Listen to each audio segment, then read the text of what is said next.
Scientists have long collected samples of ice from glaciers and ice sheets. Within them are frozen records from the past, which can help show how our climate has changed and how to best prepare for the future.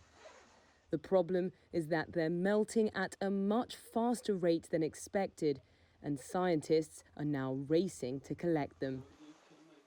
This team of international scientists attempted to gather ice cores from the Grand Combin Glacier high on the Swiss-Italian border for a United Nations-backed climate monitoring effort. In 2018, they scouted a well-preserved site which could have held the oldest glaciers to date. But by the time they returned with a full drilling setup 2 years later, the ice had vanished. The samples that the scientist-led group Ice Memory managed to retrieve are held in storage facilities like this one at the Byrd Polar and Climate Research Center in Ohio State University, where glaciologist Lonnie Thompson works. And here, this freezer at minus 30 degrees C, we have an archive. In the center's cold workroom, researchers cut samples into smaller pieces that can be taken to the lab for further analysis. Beyond greenhouse gases, scientists say they may be able to use ice cores to study the DNA of ancient bacteria and viruses that could re-emerge as the world warms.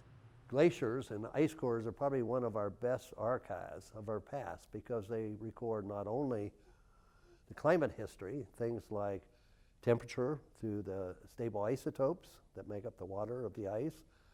And unfortunately with ice, right now, especially mountain glaciers are at risk, and those records will disappear. Almost all of the world's glaciers are shrinking, according to the United Nations. One study published in April in the science journal Nature found that glaciers lost an average of 298 gigatons of ice a year from 2015. To put that into perspective, 1 gigaton of ice could fill Central Park in New York and stand over 1,000 feet high. In order to tackle this, scientists who harvest ice cores are having to expand storage capacity, accelerate their missions, and rethink where to target next.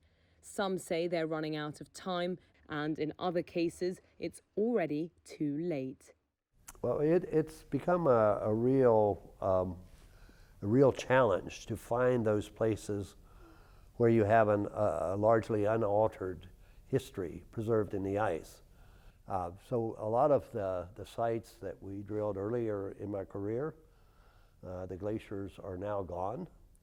And unfortunately, most of the sites that we've drilled will disappear in the next 50 or so years.